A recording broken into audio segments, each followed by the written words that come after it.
शाम से यहाँ पे अल्लाह का जिक्र हो रहा है, अल्लाह के नबी का जिक्र हो रहा है। इस महफिल के बारे में हमारे आपके आका जनाब मोहम्मदुर रसूलुल्लाह सल्लल्लाहु अलैहि वसल्लम इरशाद फरमाते हैं कि जहाँ पे अल्लाह अल्लाह के रसूल का जिक्र होता है, वहाँ पे अल्लाह के ख़ास फरिश्ते पूरी दुनिया में घूमा करते हैं। और जहाँ पे वो जिक्र होता है, चाहे एक आदमी हो चाहे 100 आदमी हो, फौरन वो फरिश्ते पहुँच के उस महफिल को ढांप लेते हैं, छुपा लेते हैं।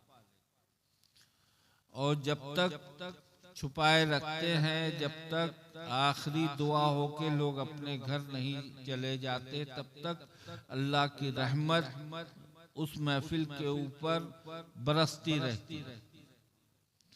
उसके बाद दुआ होती है, फरिश्ते अल्लाह के दरबार में पहुंचते हैं। अल्लाह को सब मालूम है, मगर हमें आपको एक सबक देने के लिए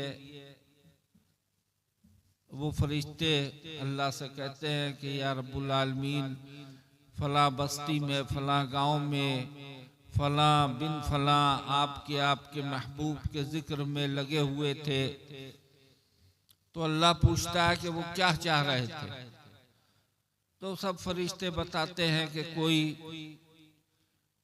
बीमार था, तो अल्लाह तमन्ना लेके बैठा था कि अल्लाह अपनी रहमत से शिफाए कामला अल्लाह फरमा दे।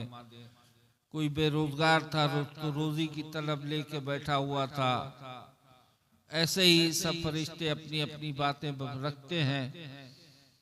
उसके बाद सब फरिश्ते एक साथ होकर कहते हैं या रब्बुल आलमीन, मगर एक बात सबके दिल की कामन है, जो सब लोग यही सोच रहे थे कि या रब्बुल आलमीन, इस महफिल में हम लोग बैठे हुए हैं, अल्लाह और अल्लाह के नबी के सदक़े में अल्लाह हम सब की मग़फ़िरत फरमा दे।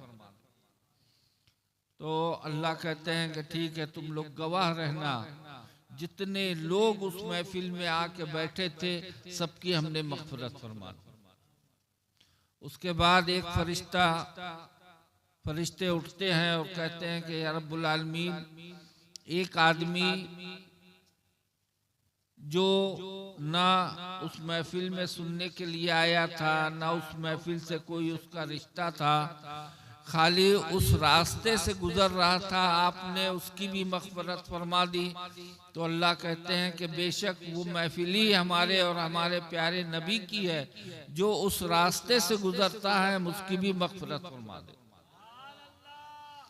और आज ये महफिल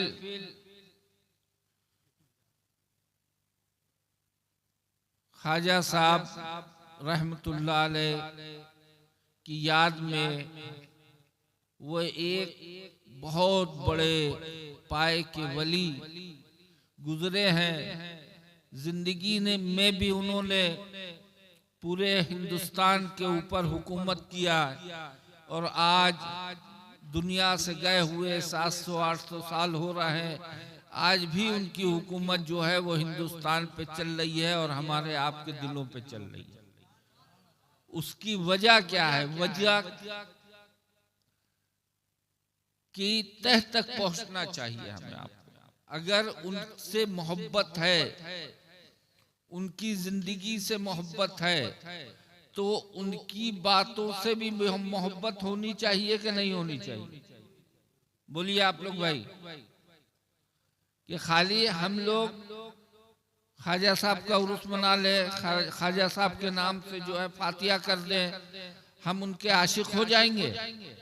भाई ताली तो दोनों हाथ से बजती है ना, कि एक हाथ से बजती है? आप हिंदुस्तान में आए किस लिए आए? आप लोग उर्स मना रहे हैं, आप लोग कोई भी हाथ उठा के बताइए वो हिंदुस्तान में आके क्या काम कर दिया है? दीन क्या है? दीन इस्लाम तो है, दीन क्या कहता है, इस्लाम क्या कहता है? अल्लाह का पैगाम पहुंचाया उन्होंने। अल्लाह का पैगाम क्या पहुंचाया? बोलिए, चुप रहे हैं?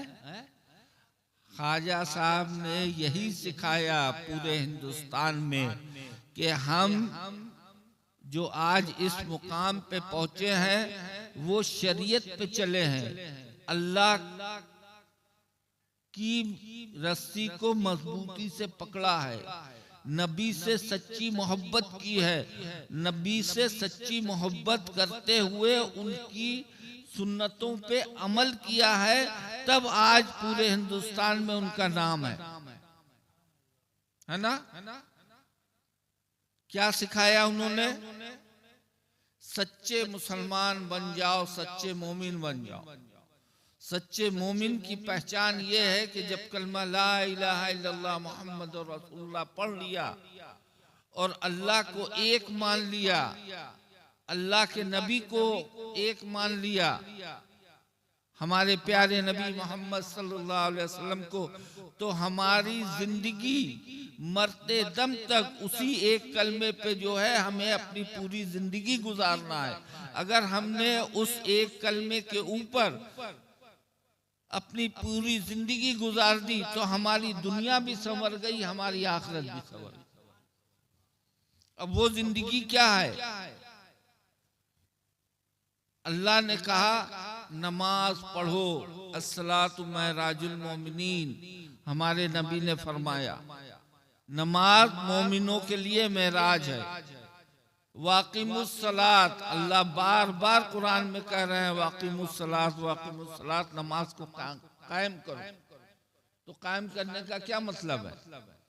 नमाज को इतनी अहमियत दिया है अल्लाह ने और हमारे नबी ने, और आपके नवासे, चहीते नवासे, आप लोग को मालूम होगा, ज्यादा तफसील में नहीं जाएंगे, कि करबला के अंदर जब नमाज का वक्त आया तो पूरी जंग को छोड़ दिया। तीर चल रही है, तलवारें चल रही हैं, मगर जब नमाज का वक्त आया तो उन्होंने कहा कि ये अल्लाह का हुक्म है और मेरे नाना का हुक्म है, इसलिए सब चीज अपनी तरफ, हम सजदे में जाएंगे और नमाज पढ़ेंगे। अगर हमारी मौत सजदे में होगी तो दुनिया की कोई ताकत रोक नहीं सकती और वहां पे वो शहीद हो गए।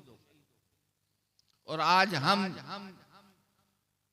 जितने नौजवान हैं उसमें हम अपने को भी कहते हैं, जितने मुसलमान हैं नमाज से ऐसा भाग रहे हैं जैसे आज ठंडे में लोग जो है पानी से भागते हैं। ये हमारी जिंदगी है। आज देख लीजिए दुनिया के अंदर जो है क्या हो रहा है। हमने अपने नबी की बात को नहीं माना।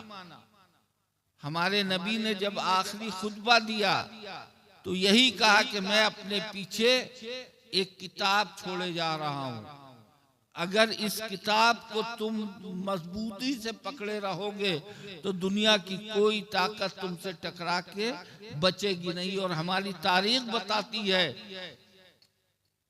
कि चंद साहबा थे, कुफार जो है, कितनी जंग है, जंगे बदर है, जंगे ओहद है, उसके अंदर मुसलमानों को फतह हुई इसलिए कि उनके अंदर ईमान का जज्बा था, दीन का जज्बा था, नबी की मोहब्बत थी, इसलिए अल्लाह हर जगह फतह देते गए। आज पूरी दुनिया में दूसरे नंबर पे मुसलमान है, मगर हर जगह जो है वो शिकस्त खा रहा है। वजह क्या है? जितने नौजवान बैठे हुए हैं उनसे कहना है कि अपनी जिंदगी को सुधार लो बेटा। जो नेमत अल्लाह ने दिया है, सेहत, तंदुरुस्ती, रुपया, पैसा, सब कुछ, गाड़ी घोड़ा, सब कुछ, आखिरत में अल्लाह एक एक चीज का हिसाब लेगा। हर एक नेमत जो अल्लाह ने दिया है उसका हिसाब लेगा कि ये नेमत हमने तुमको दिया, ये तुमने सही जगह पे खर्च किया या गलत जगह पे। आज मोबाइल का दौर चल रहा है, जिसके हाथ में देखो वो मोबाइल है, पूरा पूरा दिन काम किया, हर वक्त औरत मर्द बच्चे सब मोबाइल खेल रहा है। अपने आप को जो है अजान हो रही है उस वक्त भी मोबाइल बंद नहीं होता, नमाज हो रही है उस वक्त भी मोबाइल बंद नहीं होता। और अभी आज हमको पता चला, सुनते तो थे कि मोबाइल के अंदर एक गेम है, कौन सा, पबजी। यहाँ शमीम बैठे हुए हैं, इन्होंने बतलाया हमको कि हुजूर वो पबजी ऐसा है कि उसके अंदर पैसा दे के जुआ खेला जाए। हम तो समझते थे कि कोई गेम होगा जैसे बच्चों का गेम होता है, वैसे अपना क्रिकेट का, फुटबॉल का गेम खेलते होंगे लोग, तो ये लोग भी खेलते हैं। आज हमको पता चला कि मोबाइल से जुआ भी हो रहा है और लोग लाखों रुपया हार रहे हैं। मुसलमान नौजवान अपने घर को तबाह कर दिया है, बर्बाद कर दिया। ये मुसलमान है। इसीलिए ख्वाजा साहब आए हिंदुस्तान के अंदर कि हिंदुस्तान के अंदर जो है उन्होंने कलमा पढ़ाया, ला इलाहा इल्लल्लाह मोहम्मद रसूलुल्लाह, के हिंदुस्तान के हिंदू जो हैं वो कलमा पढ़ेंगे, हमारे ऊपर ईमान लेके आएंगे और अपनी ज़िंदगी कलमा ला इलाहा इल्लल्लाह मोहम्मद रसूलुल्लाह के मुताबिक जो है वो गुजारेंगे। मगर आज का मुसलमान इतना दीन से दूर हो गया है कि जिसकी इंतहा नहीं। हम खुद घूमते हैं, बहुत अफसोस होता है, हमारे ही मुरीदान, हम दूसरे को नहीं कहेंगे, आके हाथ पे बैत हो रहे हैं मगर जिंदगी में तब्दीली नहीं आ रही। ऐसा बैत होने से कोई फायदा नहीं है। पीर की जब बात ही आप लोग नहीं मान रहे हो कि हम हर जगह यही कहते हैं, हर जगह यही कहते आ रहे हैं कि पीर का दामन उस वक्त पकड़ो जब अल्लाह का दामन मजबूती से, अल्लाह के रसूल का दामन मजबूती से पकड़े रहो, तब पीर का दामन पकड़ो। और पीर होता है रास्ता बताने वाला, ना कि जन्नत में ले जाने वाला। जन्नत में कोई नहीं ले जाएगा। ये मत समझना कि हमने पीर का दामन पकड़ लिया है तो हम जन्नती हो गए, हरगिज़ नहीं।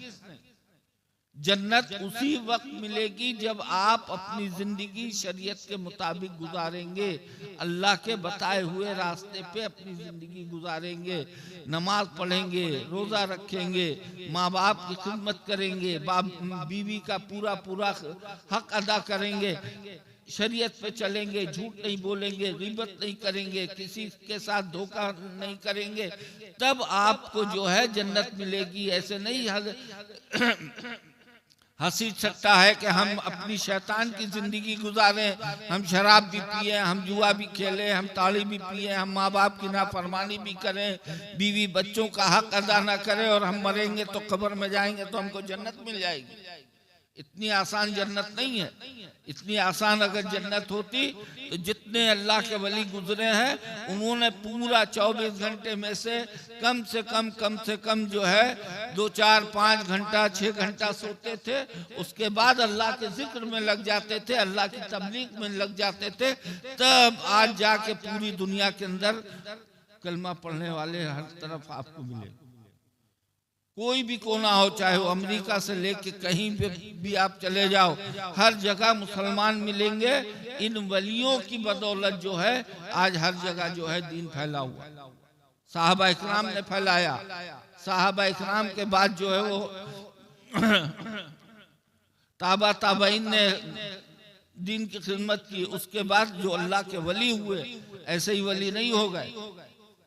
अल्लाह कुरान में फरमाता है फस्कुरूनी अस्कुरुकुम, यानी तुम मुझे याद करो मैं तुम्हें याद करूंगा। वो अल्लाह को इतना याद करते थे कि आज 800 साल हो गया है उनको दुनिया से गए हुए, जिंदगी में भी उनका नाम चल रहा था और आज मरने के बाद भी उनका नाम चल रहा है, इसलिए कि उन्होंने अल्लाह को याद किया, अल्लाह को याद किया। समझ में आई कुछ बात? तो हमारी जिंदगी कौन सी होनी चाहिए? नमाज वाली जिंदगी होनी चाहिए, है? नमाज वाली जिंदगी होनी चाहिए। सबसे पहले, सब काम बाद में, नमाज सबसे पहले।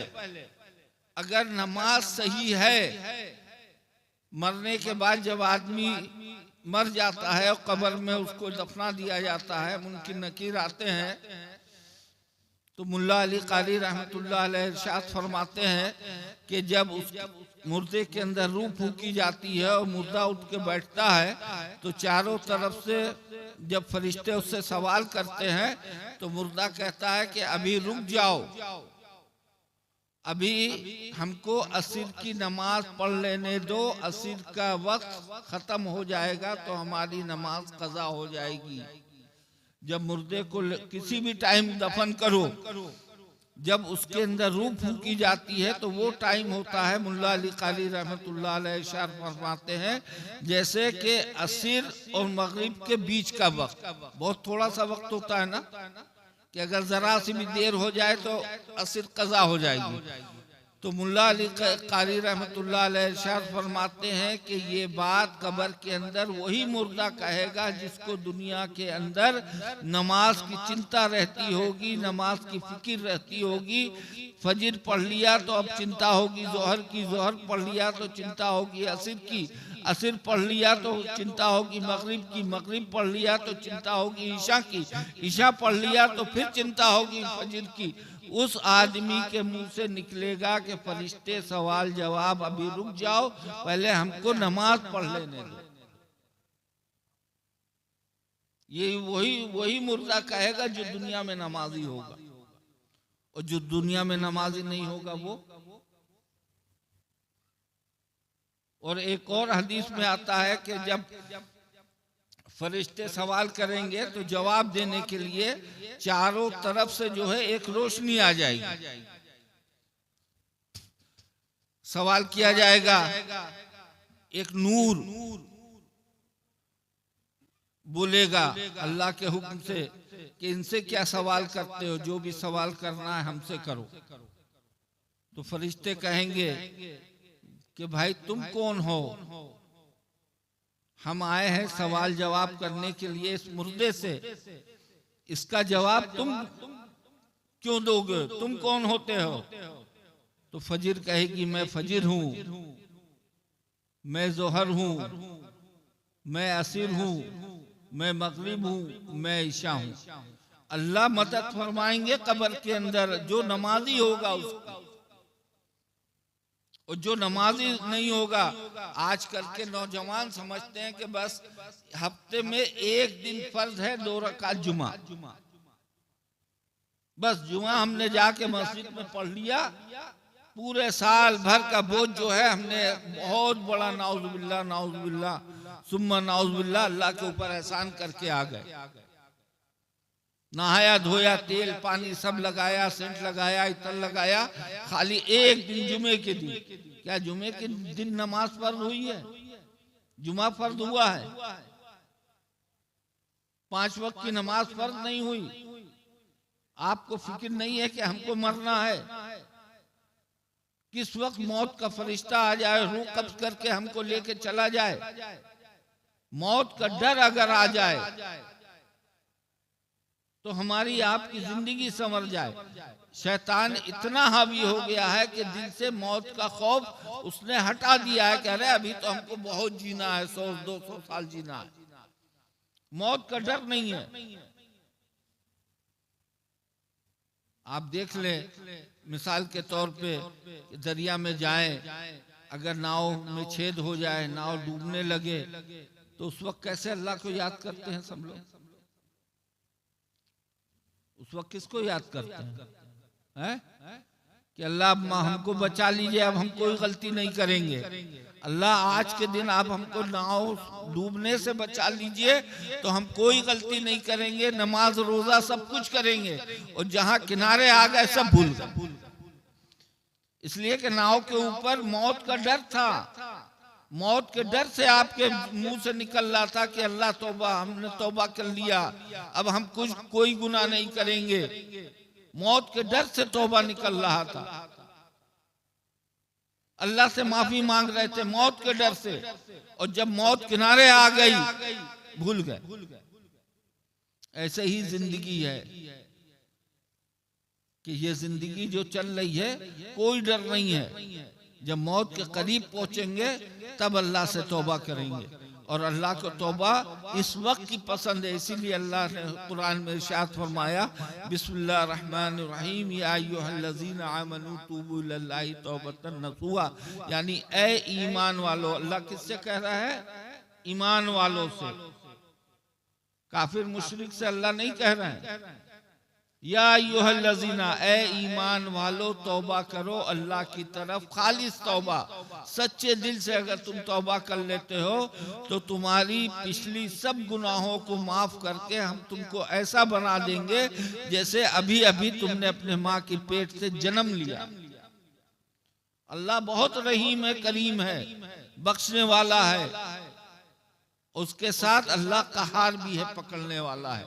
अगर हमसे कोई गलती होती है, नमाज छोड़ते हैं, माँ बाप की नाफरमानी करते हैं, बीवी बच्चों का सही से हक नहीं देते, जुआ खेलते हैं, शराब पीते हैं, चुगली करते हैं, गीबत करते हैं, किसी से हिंसा करते हैं, तो अल्लाह कहार भी है, पकड़ने वाला भी है।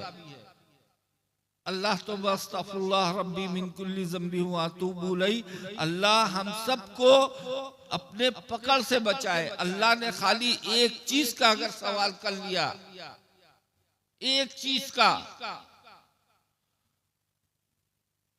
वो है आंख, कि तुमने को हमने बहुत बड़ी नेमत चोक दिया था, आंख दिया था, इस आंख से क्या देखा क्या नहीं देखा उसका हिसाब दो। तो आप अंदाजा लगाएं क्या हम आप इस एक चीज का सवाल का जवाब हम लोग दे पाएंगे? गौर करें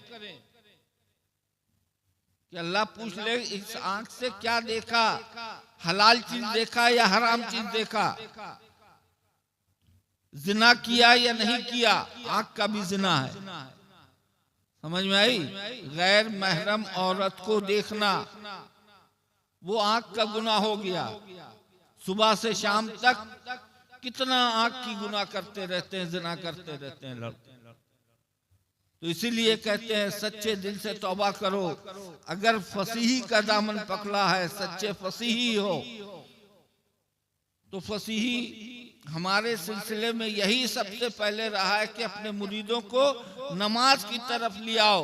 अगर हमारा मुरीद नमाज की तरफ आ गया तो उसकी दुनिया भी संवर गई, आखिरत भी संवर गई।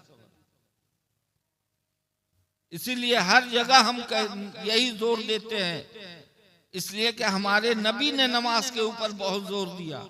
जितने अल्लाह के वली गुजरे हैं उन्होंने सबसे पहले अपने मुरीदों से यही कहा कि हमारे हाथ में बैत हो रहे हो तो सच्चे रास्ते पे चलना होगा, अल्लाह के बताए हुए रास्ते पे चलना होगा, नबी की सुन्नतों पे चलना होगा। और उसमें सबसे पहला जो सबक है वो तुमको नमाज की पाबंदी करनी होगी, पांचों वक्त। अगर तुम पांचों वक्त की नमाज की तुमने पाबंदी कर ली तो समझो कि तुम हमारे हाथ में हो और अल्लाह रब्बुल इज्जत तुम्हारी आखिरत में भी मदद फरमाएगा, कब्र में भी मदद फरमाएगा, मौत के वक्त भी तुम्हारी मदद फरमाएगा, मरने के बाद भी मदद फरमाएगा और आखिरत में इंशाअल्लाह अपनी रहमत से जन्नत फिरदौस अता फरमाएगा। मगर आओ तो अल्लाह से दोस्ती करके देखो। शैतान से बहुत दोस्ती कर ली, जुआ खेल लिया, शराब पी लिया, माँ बाप की नाफरमानी कर ली, जो जिंदगी गुजारना था गुजार ली। अब अल्लाह से दोस्ती करके देखो, अल्लाह से दोस्ती कर लो नमाज के जरिए से। फिर देखो जब हम बेनमाजी थे अल्लाह हमको सब कुछ दे रहा था, बाइक दे रहा था, 4 पहिया गाड़ी दे रहा था, मोबाइल दे रहा था, लाख लाख 1.5 लाख रुपए का 2 मंजिला 3 मंजिला घर अल्लाह बनवा रहा था। अल्लाह की नाफरमानी कर रहे थे। अब तो अल्लाह की रजा ढूंढ रहे हैं, हम अल्लाह से दोस्ती कर रहे हैं। जब दोस्ती कर लोगे तो अल्लाह कितना अता फरमाएगा, कितना अता फरमाएगा। मस्जिद में आज कितने लोग नजर नहीं आते। आप सोचें कि मस्जिद में जाते हैं जुमे के दिन, फौरन गए, फौरन भाग आए। ये ना समझे आप, अल्लाह उसी को बुलाता है जिससे अल्लाह राजी होता है ना। भाई दुनिया में आप देख लें, बार बार बार बार आप अपने घर खाने पर, चाय पे किसको बुलाइएगा? जो आपके ज्यादा करीब होगा, है ना? बोले भाई, समझ आया ना? किसको बुलाइएगा घर पे?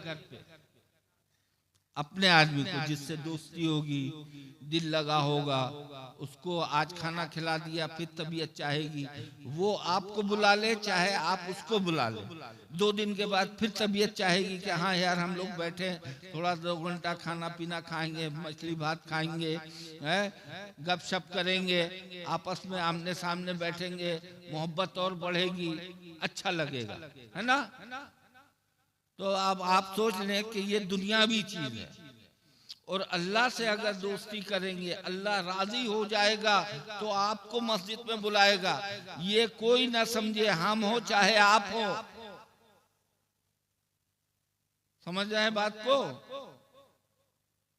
हम हो चाहे आप हो, मस्जिद में नहीं जा रहे तो ये अपनी बदकिस्मती समझे कि अल्लाह हमसे नाराज है, अपने घर में हमको बुला नहीं रहा है।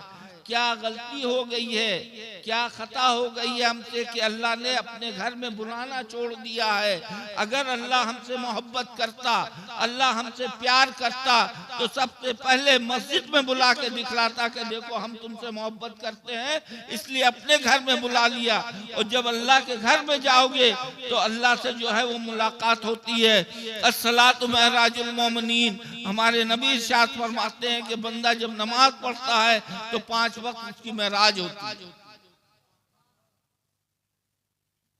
ये ना समझे कि हम मस्जिद में नहीं जा रहे तो हम बहुत बड़े जो है तो सूरमा बन गए, बहुत बड़े खुशनसीब हैं।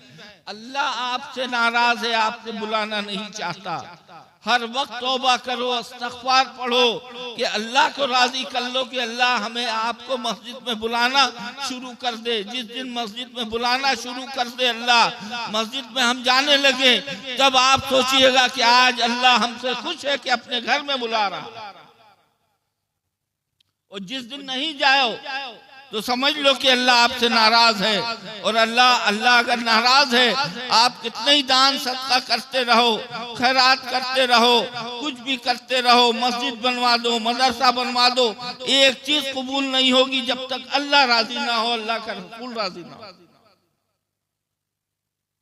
अल्लाह से दोस्ती करके तो देखो, अल्लाह तो काफिर मुशरिक को भी पैसा दिए हुए।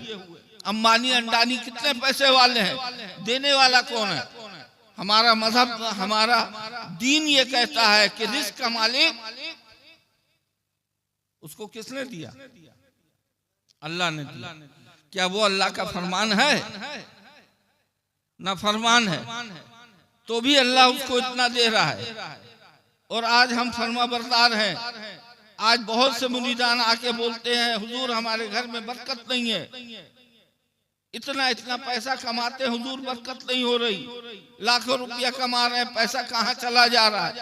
हम यही कहते हैं कि नमाज पढ़ना शुरू कर दो, इससे कम कमाओगे तुम्हारे घर में 10 लाख की बरकत हो। इसलिए कि जब नमाज पढ़ोगे अल्लाह उस रोजी में बरकत देगा। आप मिसाल देख लो, आज घर में 5 कमाने वाले हैं, आज से 25 साल 30 साल पहले एक कमाने वाला होता था, 4-5 लड़के होते थे, 3-4 लड़कियां होती थी, और कोई बाहर का बिजनेस नहीं था, यही पोलू का काम था, है ना? बोलिए भाई, है? वही पोलू के बिजनेस से वो आप लोग को पढ़ाया भी, बाप लिखाया भी, इस लायक बनाया, अपनी बेटियों की शादी की, मकान बनवाया, सब कुछ किया। क्यों? इसलिए कि उस वक्त आपके माँ बाप सब पढ़ते थे और घर में तिलावत हुआ करती थी, सुबह में होती थी कि नहीं? तो जहाँ पे अल्लाह का नाम लिया जाता है, जिस घर में तिलावत होती है, उस घर में अल्लाह बरकत देता है। कमाओगे 10 लाख की बरकत दे देगा। और जब जिस घर में सुबह ही उठते साथ मोबाइल पे नाच गाना देखोगे, 10 लाख कमाओगे, 1 रुपए की बरकत होगी। सब कहाँ जाएगा पता भी नहीं चलेगा। तो इसलिए सबसे पहले नमाज की आदत डाल लो। हमारे नबी ने इरशाद फरमाया, नमाज मेरी आंखों की ठंडक है। हम कहते हैं हम नबी के चाहने वाले हैं, हम नबी के ऊपर जान छिड़क देंगे। हम नबी से जो है तो नबी को अगर कोई बुरा कहेगा तो हम अपनी गर्दन कटवा देंगे। और हमारा नबी कह रहा है कि मोमिन तुम नमाज पढ़ोगे, नमाज मेरी आंखों की ठंडक है। जब मोमिन नमाज पढ़ता है तो हमारी नबी के चौक में ठंडक पहुंचती है।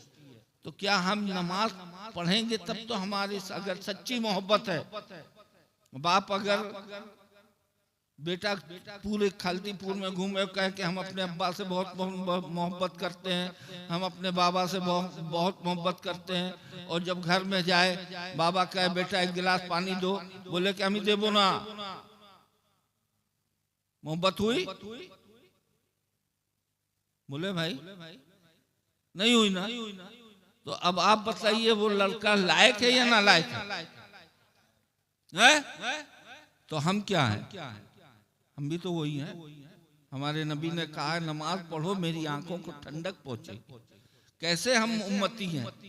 जिस नबी ने हमारे लिए अपने दंदाने मुबारक शहीद करवाए, पत्थर खाया, आपके नवासे इतने चहीते नवासे करबला में कट गए उम्मत के लिए, और आज हमारे पास इतना टाइम नहीं है कि हम मस्जिद में जाके नमाज पढ़े कि हमारी नबी के चौक को ठंडक पहुंचे, और कहेंगे हम नबी के मोहब्बती हैं। कैसी मोहब्बत? वही लड़के की तरह कि पूरे खालतीपुर में घूम रहा है, अब्बा से मोहब्बत करते हैं, और जब पानी मांगे तो कहे कि अमी देबो ना। चंद रोज की जिंदगी है, सुधारो, सुधर जाओ। पीर का दामन पकड़ा है, अल्लाह अल्लाह के रसूल का दामन पकड़ो। ये जितनी महफिलें सजा रहे हो, ख्वाजा साहब का उर्स करते हो, इसी जमीन के ऊपर यहीं पे जो है अपने पीर और मुर्शिद हजरत मौलाना फसीह रहमतुल्लाह अलैह का उर्स का जलसा होता है, सब करो, मगर उससे पहले नमाज के पाबंद हो जाओ। इसलिए कि हम भी आपके पीर हैं। कल को हमसे भी, हम मरेंगे, कब्र में जाएंगे, अल्लाह पूछेगा कि तुमको इतना बड़ा रुतबा दिया, पीर बनाया, तुम्हारे हाथ पे इतने मुरीदान हुए, कितनों को तुमने नमाज बनाया, नमाजी बनाया? हम क्या जवाब देंगे? तो इसीलिए हम नमाज के लिए कहते हैं कि कल अल्लाह हमसे पूछे तो इतना तो हम कह सके कि पूरे पूरे हर जलसे में अल्लाह, आप जानते हैं कि हमने अपने मुरीदों को नमाज की तरफ लेके आने की पूरी कोशिश की। कहना हमारा काम है, हिदायत अल्लाह का काम है। अल्लाह हिदायत दे दे कि हम सब पांचों वक्त नमाजी हो जाए, अपने माँ बाप के फर्मा बरदार हो जाए, बीवी बच्चों के सही जो है परवरिश करने वाले बन जाए। अल्लाह हमें कहने सुनने से ज्यादा अमल करने की तौफीक अता फरमाए।